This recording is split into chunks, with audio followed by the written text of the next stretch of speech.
আজকে রাত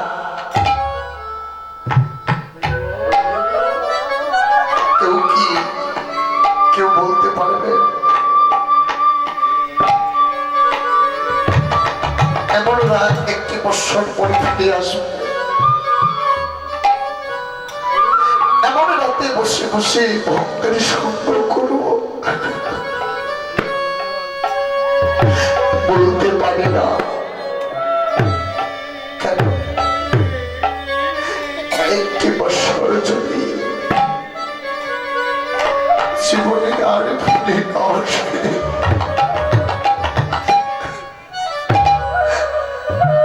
এমন ভক্ত সঙ্গ সঙ্গ জীবনে আর হবে না। আর যদি ভাগ্যে থাকে এমন রজনী, এমন রাত আবার বসে বসে ভক্ত সঙ্গ করতে পারো।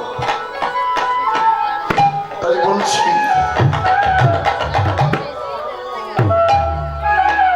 সঙ্গ আজ বড় বহু ভাগ্য ভরে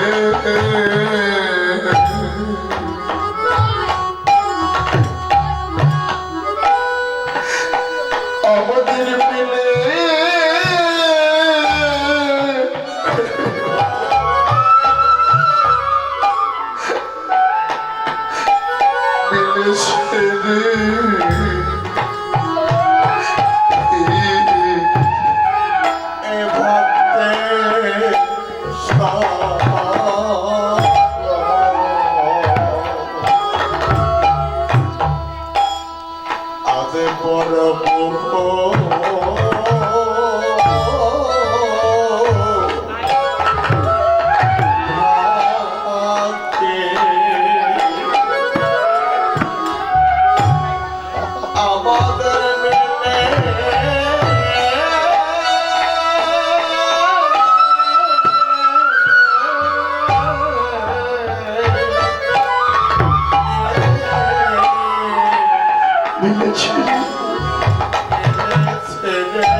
এই সঙ্গ সন্তান ভাগ্যে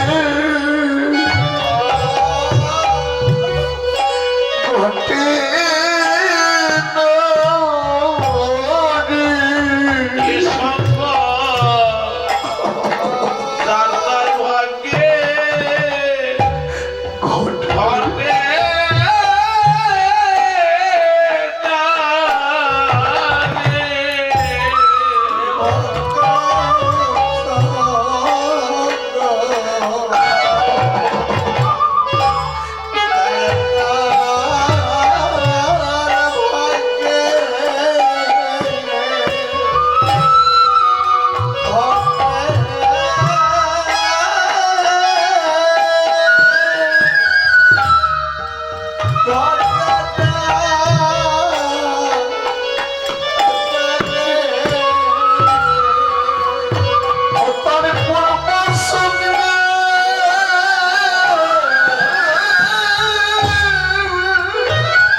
জনমের সাধনার ফলে এমন ভক্ত সঙ্গ হয় না, ভক্ত সঙ্গ হতে পারে না। পূর্ব জন্মের স্বীকৃতির ফল আছে বলে বসে বসে ভক্ত সঙ্গ করছে। তবে শাস্ত্র প্রমাণ করলেন যারা পূর্ব জন্মে ভক্ত সঙ্গ করে এসেছে আজও তারাই ভক্ত সঙ্গ করছে। পূর্ব জন্মে যারা ভক্ত সঙ্গ করতে পারে নাই আজও তারা ভক্ত সঙ্গ করতে পারে। পূর্ব জন্মে যারা গৌর বলে কেঁদেছে, ভগবানের নাম করে কেঁদেছে, আজও তারাই ভগবানের নাম করে কাঁদে। পূর্ব জন্মে যারা ভগবানের নাম করে কাঁদতে পারে নাই, আজ তারা ভগবানের নাম করে কাঁদতে পারে না। তাই বলছি মা, আজকে বসে বসে ভক্ত সঙ্গ করছে, জীবনে আর ভাগ্যে হয় কি না হয়। হরি বল।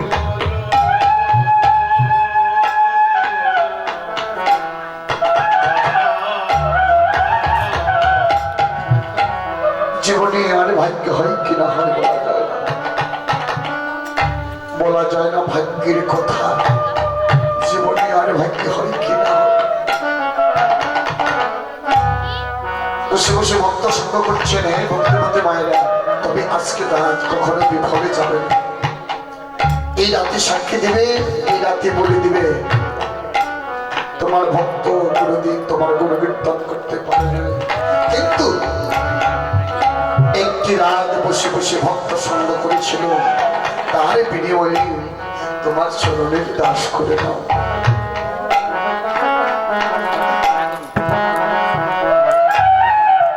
হলো বলো দেখি গোরা ভাবে বৃন্দাবনের সহচর গণগোপী গণে অনুমান, আজ গৌর হরি সহচর কি গোপী ভাবনায় ভাবিত হয়ে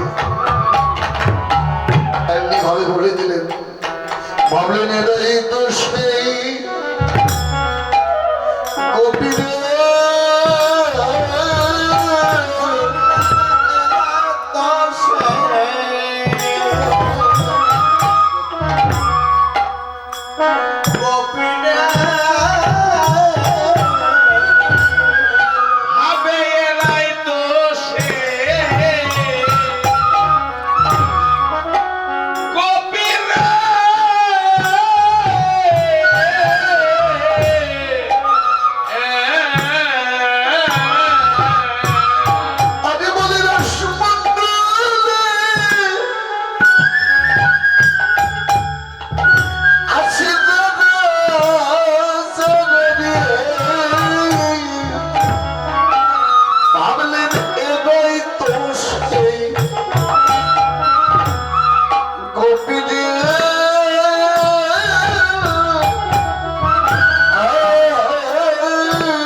যারা যারা এরাই তো সেই গোপী। এখন গোপী হলো তিন প্রকার, একটি হলো সাধন সিদ্ধা গোপী, আরেকটি হলো নিত্য সিদ্ধা গোপী, আরেকটি হলো কৃপা সিদ্ধা গোপী। সাধন সিদ্ধা গোপী হলো যারা আমার ভগবানকে গৌর সুন্দরকে যারা সাধন করে পেয়েছে,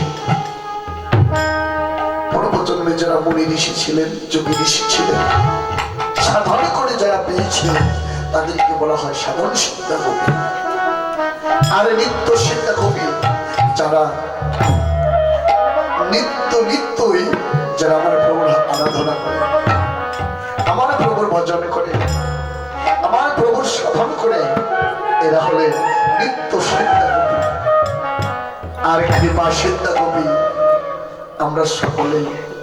কেন আমরা প্রভুর কাছে বলে থাকি সদাই, হে প্রভু আমাদেরকে কৃপা করো, আমাদেরকে কৃপা করো। ভগবান বললেন আমি তো কৃপা করেই রেখেছি, তোমরা করে পাও। কৃপা শব্দের অর্থ হলো করে পাওয়া,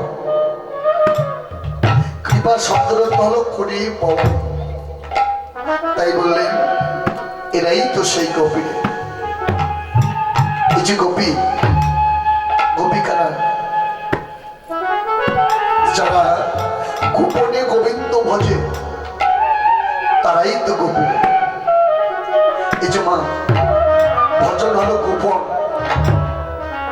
ভজন হলো গোপন। যত গুপ্ত তত মুক্ত, আর যত ব্যক্ত তত ত্যক্ত। সাধু বলে দিলেন ভজন গোপন কথা বলিও না যথা তথা, আপনি আপনি হও সাধু সাবধান। ভজন যত মুক্ত হবে তত মুক্ত হবে।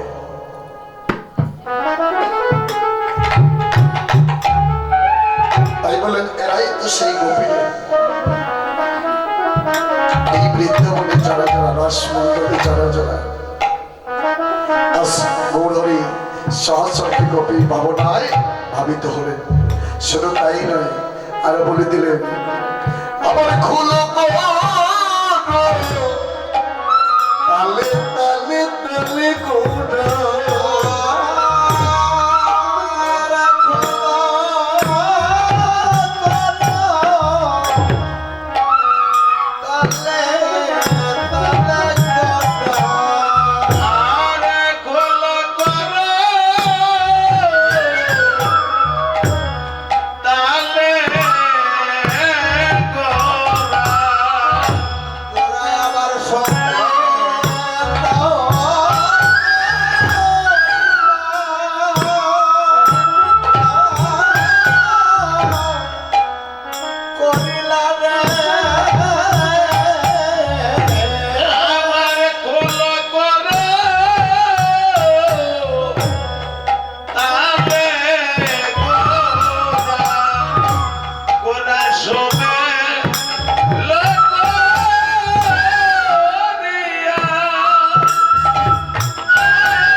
পশ্চিম ভাই এদিকে লক্ষ্য করো একটু। হরিবল। দেখুন শ্রীবাস নামছে, জারাঙ্গিরে গৌর নাচে ধী ধী ধী তালে, শ্রীবাস নাচছে। যে শ্রীবাস, শ্রী হলো সুন্দর, বাস হলো বাসা। যার বাসাটা ভালো হয়ে যায় সেই বাসার মধ্যেই আমার গৌর হরি নৃত্য করে, নিত্যানন্দ নৃত্য করে, অদ্বৈত প্রভু নৃত্য করি, গদাধর নৃত্য করি, শ্রীবাস নৃত্য করে। এটাই হলো শ্রীবাস। আজ খোলো করো তালে ওরা সমেল করিল। বাহ, বলে দিলেন খোলো করো তাল, হৃদয়ের কপাট খুলে দিয়ে তালের ঘরে বসে বসে করো তাল। এমন ভাবে বুঝিয়ে দিলেন, ভজনও যা বললেন, লীলাও তাই বলছেন। শুধু তাই নয়, দেখুন আজ গৌর হরির কেমন মনের ভাব। নাচিতে নাচিতে নাচিতে দেখো আসবি বলো বিবর হইল রে।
এতক্ষণ আসতে এতক্ষণ আমরা শ্রীরাম নবদ্বীপের মাঝে আছি। শ্রীরাম নবদ্বীপকে বিশ্রাম রেখে আমরা চলে যাব মধুময় মধুর ছেড়ে বৃন্দাবনে।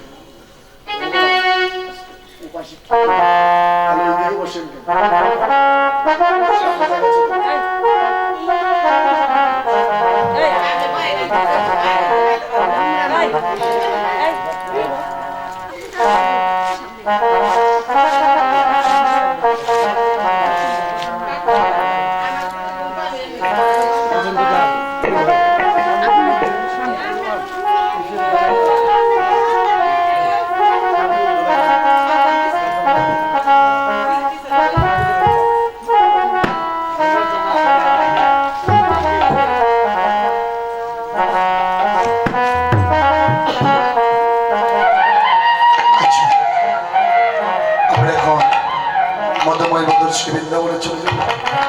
আমরা সকালে একটু হাত তোলা করি, একটু হাতে করে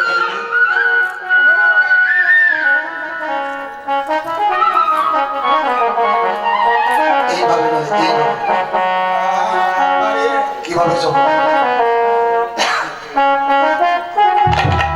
মদনে রাধা কৃষ্ণ বলে দুটি বাহু তুলে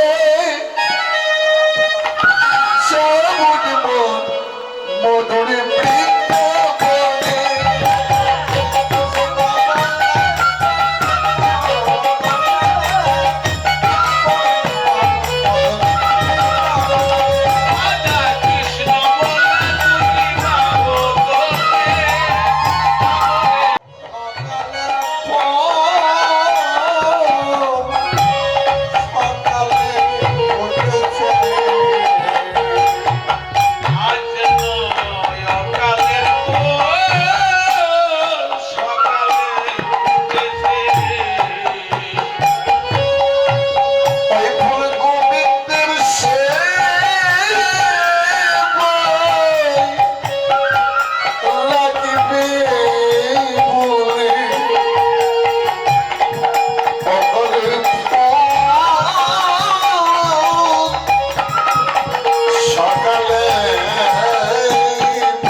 যে ভুল ওটার কথা ছিল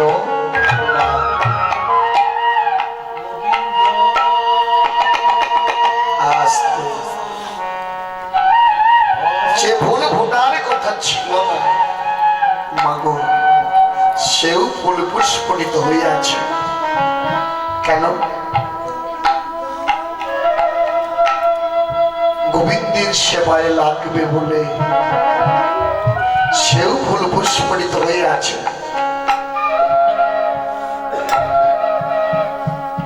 দেখুন বাবা, ফুলকুলে জন্ম পেয়েও তাদের মনের আশা আকাঙ্ক্ষা, আস্তে কথা বলো না,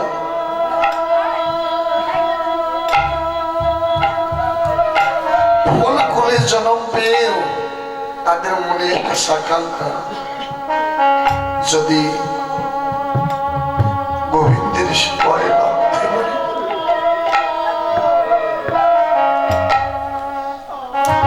যদি গোবিন্দের সেবায় লাগতে পারি বাবা,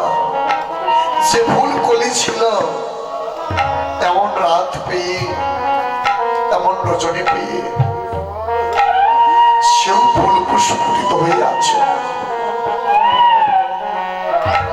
তবে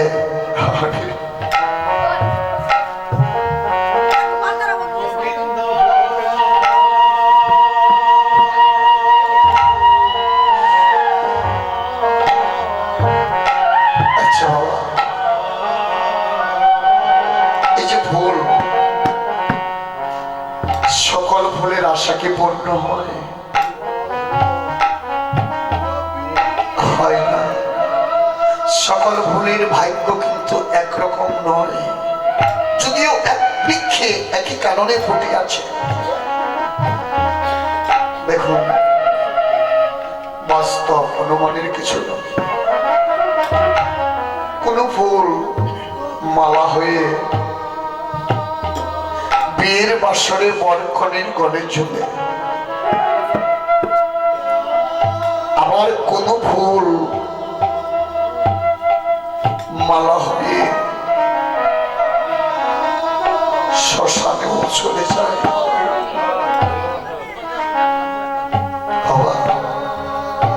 যেদিন চারছনা চার কাঁধে করে কাঁধে করে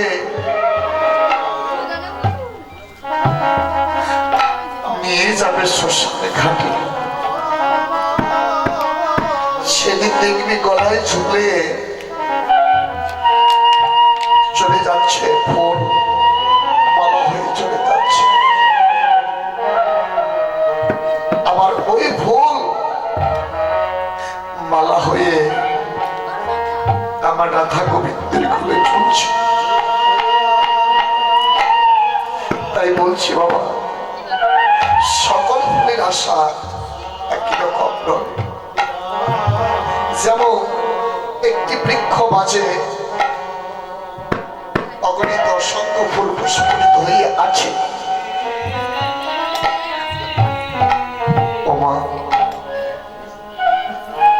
অনেক ফুল পুষ্পিত হয়ে আছে।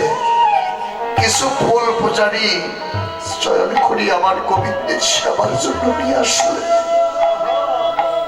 কিছু ফুল আর কিছু ফুল পাতার আড়ালে রয়ে গেল। যে ফুল পাতার আড়ালে রয়ে গেল, ওই ফুল অন্য ফুলকে ডেকে ডেকে বলছে, ভাই রে,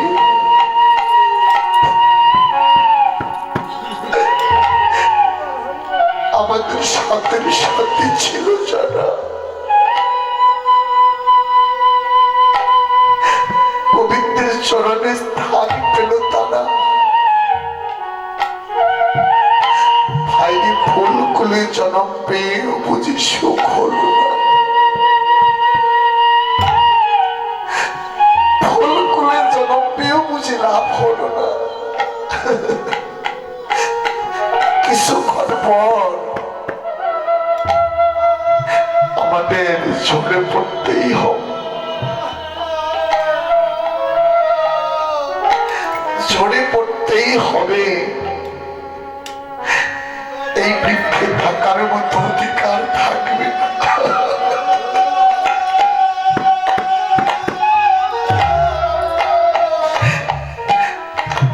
এই বৃক্ষে থাকার মতো অধিকার থাকবে না। ওই ফুল বলছে, প্রভু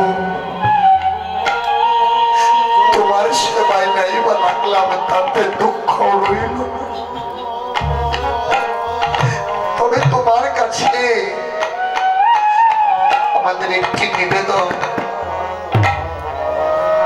যে পথে তোমার ভক্ত সদাই গতাগতি করে, যে পথে তোমার ভক্ত সদাই গতাগতি করে, আমরা কি করবো জানো প্রভু? হে, আমরা যেন সেই পথে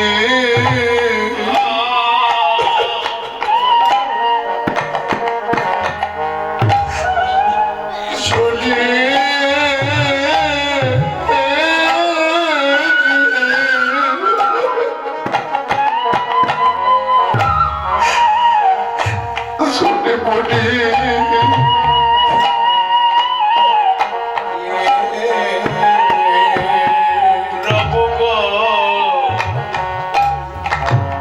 আমরা যেন সেই না পথে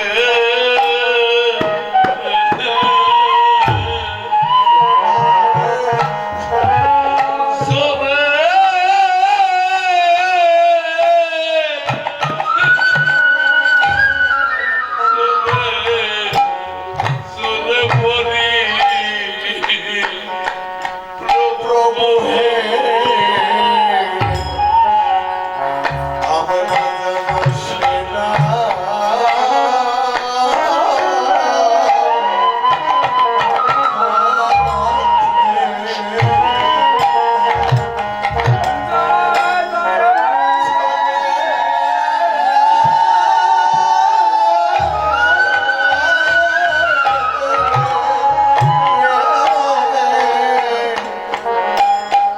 ধরে পড়ি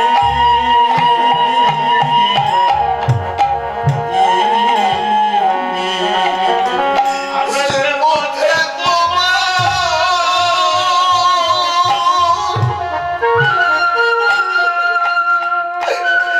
যে পথে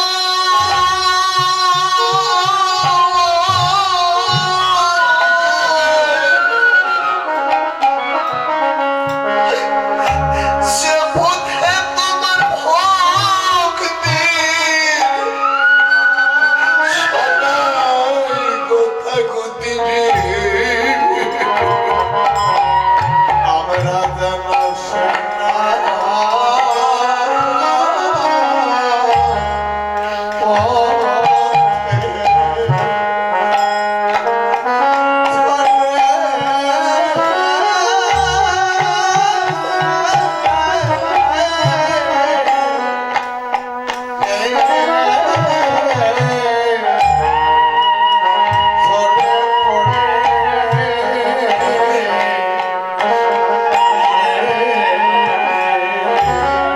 আমরা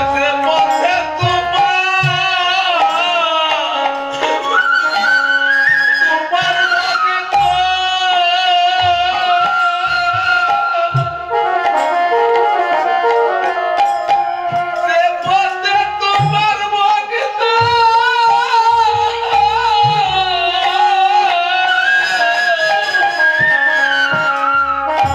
সদাই করে কথা কবি প্রভু আমরা যেন সেই না পথে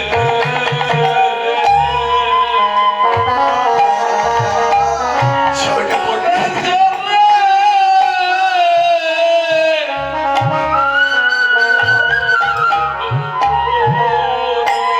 আমরা সেই পথে কেন চলে পড়ব প্রভু আমরা যেন ভক্তের চরণের তুলি গাই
ঘটে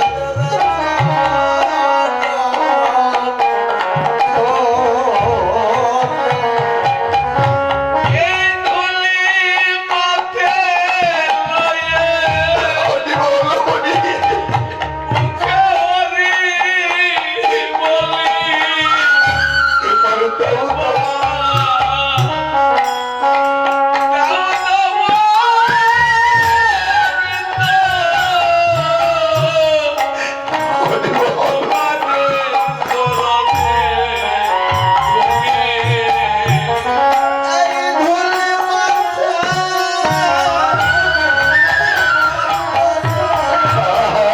হরি বল হরি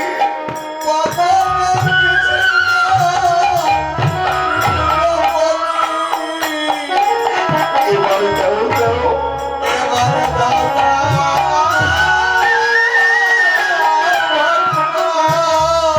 সোনালি দিলি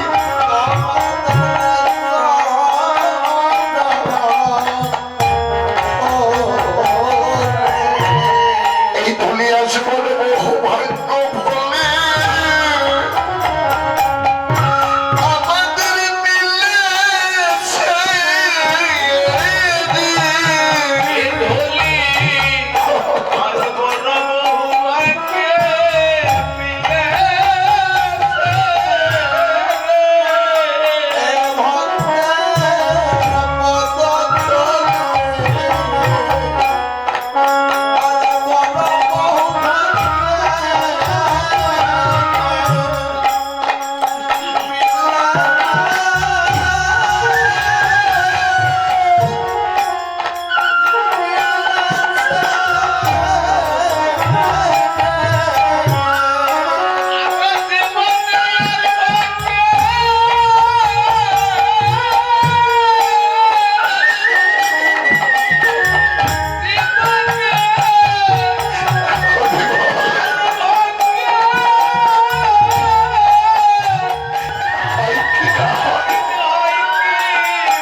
এই ভক্তির পদটা আছে বলে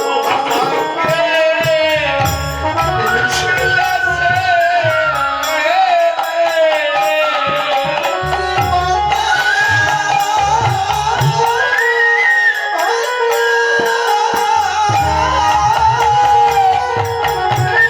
হয় কি না হয়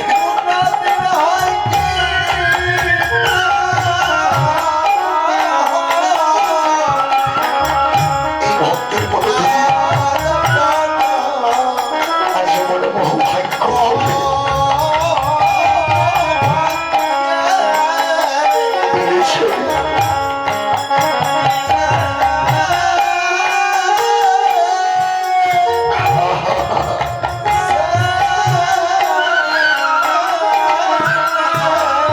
এই ভক্তের পদ ধুলি এই তুমি যাত্রার ভাগ্যে ঘটে না রে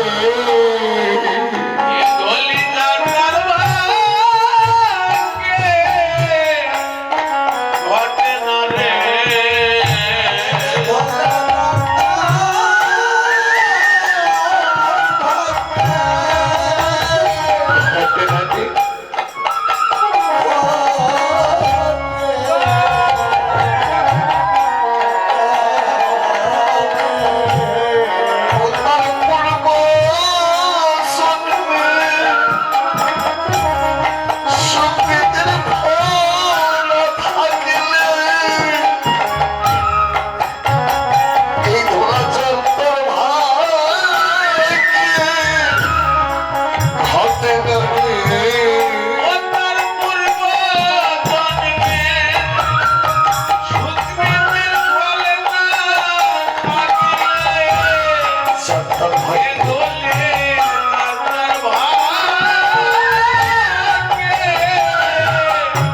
হাতে মধ্যে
বৃক্ষের ফুল, ফুল বলছে অন্য ফুলকে, ভাইটি আমাদের সাথে সাথে ছিল যারা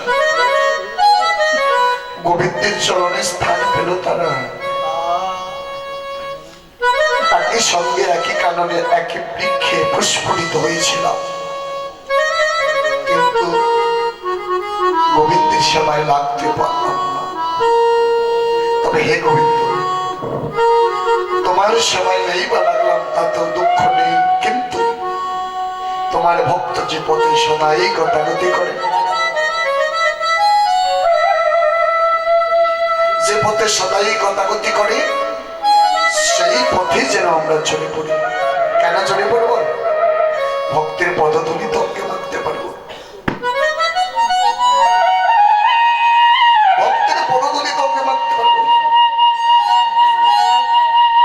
মাগো, শুধু বৃক্ষের ফুলের কথা নয়, বৃক্ষের ফুলের কথা নয়। দেখুন এই জগতে কত মানব ফুল ফুটে আছে, বলা তো যায় না, কে কোন সময় ঝরে পড়ে যায় বলা যায় না। কিন্তু মা, দুদিন আগে হোক পরে হোক আমাদের কিন্তু ঝরে পড়তেই হবে। প্রভুর কাছে আমাদের সকলেরই একই প্রার্থনা, একই নিবেদন, তোমার সেবায় নেই বা লাগলাম তাতেও দুঃখ রইল না, কিন্তু তোমার ভক্ত যে পথে সদাই গতাগতি করে ওই পথে যেন চলে পড়ি। কেন? ভক্তের পদধূলি তো আমি মানতে পারবো। দেখুন মা, এই যে ভক্ত পদধূলি সকলের আপনি কি মানতে পারে? পারে না। সবার ভাগ্যে কি হয়? হয় না। যেমন ভক্ত পদধূলির কথা একদিন নারদ মুনি ভগবানকে জিজ্ঞাসা করলেন, বললেন, হে প্রভু, তোমার ভক্ত তোমার গুণকীর্তন করে, ভাবে ভাবাপ্লুত হয়ে ভক্তের সঙ্গে আলিঙ্গন করে, বেশ ভালো, কিন্তু বলো প্রভু, এই অঙ্গের ভূষণ ছেড়ে দিয়ে কেন ভক্ত পদধূলার মাঝে করিয়ে যায়? কি কারণ? কেন ভক্ত পদধূলার মাঝে করিয়ে যায়? কি কারণ? সেদিন ভগবান বলেছিল নারদরে, তুই কি জানিস না, আমার ভক্ত যখন আমার কোনো কীর্তন করে তখন আমি আর থাকতে পারি না, আমি যে ভক্তের কাছে চলে যাই। শুধু তাই নয়, যখন আমার ভক্ত আমাকে দুটি নয়নের জলে বক্ষ বাসি দিয়ে হা কৃষ্ণ গোবিন্দ বলে কাঁদে, আমি কি করি জানিস? আমি ভক্তের কাছে চলে যাই। তুই কি জানিস না নারদ, আমি হতে আমার নাম বলো, নাম হতে ভক্ত বলো, ভক্ত হতে ভক্তের চরণের তুলি আরো বলো। আমার ভক্ত যখন আমার নাম করি, দেখে মনে হয় ওরা আমি কিছু জানি না, যেন জীবনের সর্বস্ব কিছু চরণে নিবেদন করে শুধু আমাকেই ডাকে। আমি কি করি জানিস? তখন আমি ভক্তের চরণের দলি হয়ে যাই। আমাকে পাবার পরে অঙ্গের ভূষণ ছেড়ে দিয়ে বদনে হা কৃষ্ণ গোবিন্দ বলে ভক্ত পদধূলার মাঝে করে যায়। হরিবা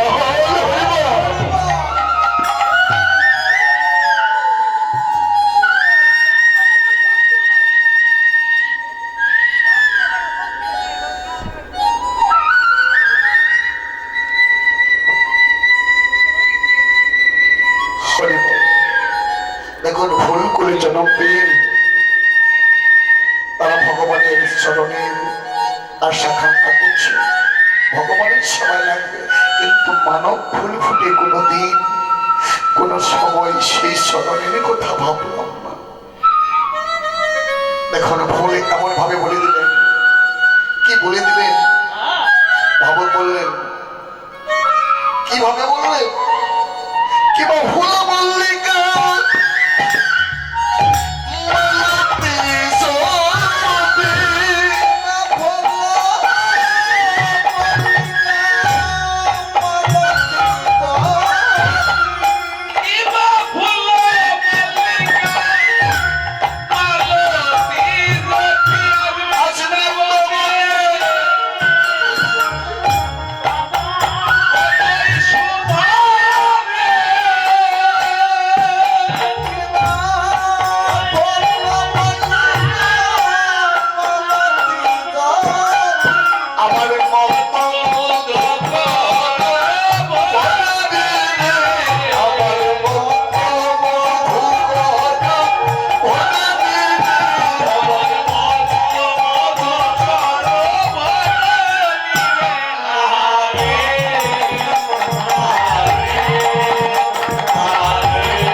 যার মতো মধু আহরণ করছে, কারো দিকে কারো লক্ষ্য নেই, এমনি ভাবে প্রাণ ভরে মধু আহরণ করছে, এমনি ভাবে লিপিবদ্ধ করলেন। শুধু তাই নয়, আরো বলে দিলেন, হ্যালো তোমরা ওই সনভতি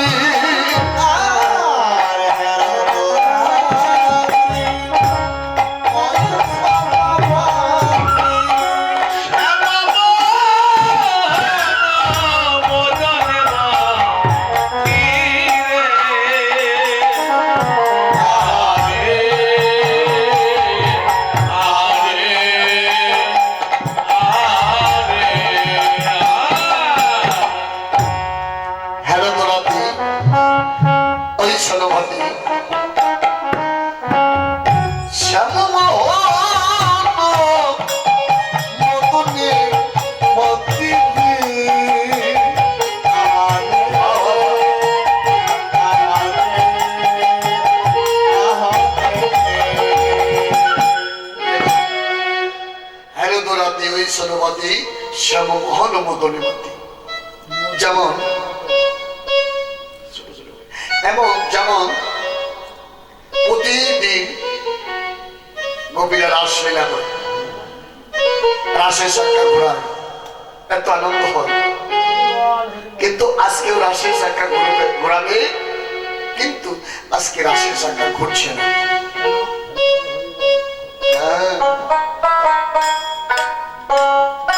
রাসের চাকা ঘুরছে না। গোপীরা মন মাত হয়ে গেলেন,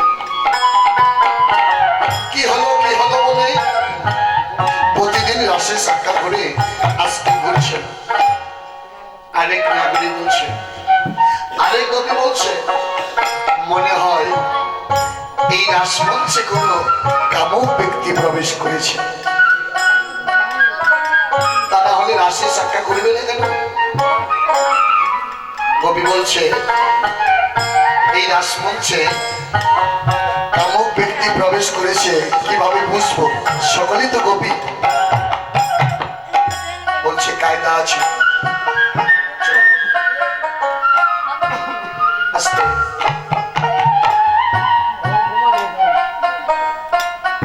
কায়দা আছে। কেমন করে? সমস্ত গোপীর মস্তকে হাত রাখবে, এক এক করে মস্তকে হাত রাখবে, যে মস্তকটি গরম এই কামক ব্যক্তি। এক এক করে পরীক্ষা করতে লাগলেন। এমনি করতে করতে একটি মস্তকের উপর হাত দিয়েছে, হাতের মধ্যে ধরে বলছে, তুমি কে? তুমি তো গোপী নও, তুমি গোপী নও, গোপী সেজে এসেছো। তুমি কেন আসলে এই রাসমঞ্চে? বলছে, হে গোপীরা, আমি ভুল করে রাসমঞ্চে এসে পড়েছি, আমাকে ছেড়ে দাও, আমাকে ছেড়ে দাও। গোপীরা বলছে, না, তোমাকে ছাড়বো না। তুমি যখন রাসমঞ্চে এসেই পড়েছ, তোমার গোপী হয়ে থাকতে হবে, গোপী হয়ে থাকতে হবে। বলছি, আমি কেমন করে গোপী হয়ে থাকবো? আমি থাকতে পারবো না। কেন? আমি মদনের সঙ্গে যুদ্ধ করে পাচ্ছি না। মদনের সঙ্গে যুদ্ধ করতে হলে করতে হবে, একটি অস্ত্রের প্রয়োজন, একটি রথের প্রয়োজন। গোপীরা বললেন, রথ আছে, অস্ত্র আছে, কই? মহানমরুধি আর আমাদের দেহরথ, আমাদের দেহরথের উপরে আরোহণ করে মহানমরুধি হাতে নিয়ে মদনের সঙ্গে যুদ্ধ করবে। দেখুন, মদনের সঙ্গে যুদ্ধ করবে। যখন মহানমরুধি হাতে নিয়েছে, গোপীদের দেহরথে আরোহণ করেছে, এমন সময় মদনে মদন মাতিল মদন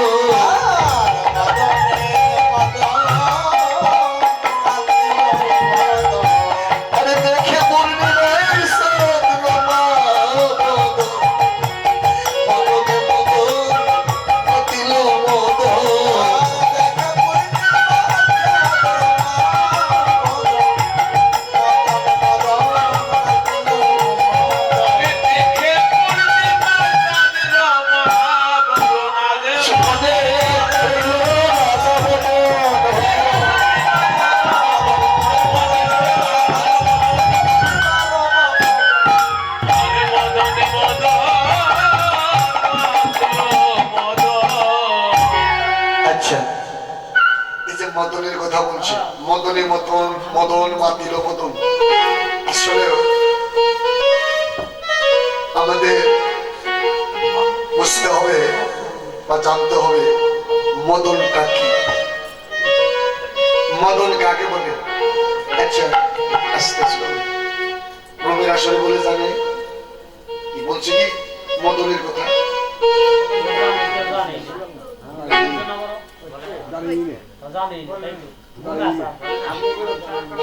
কি বলছে। মদনের রাজ্য নিল নিলামি করে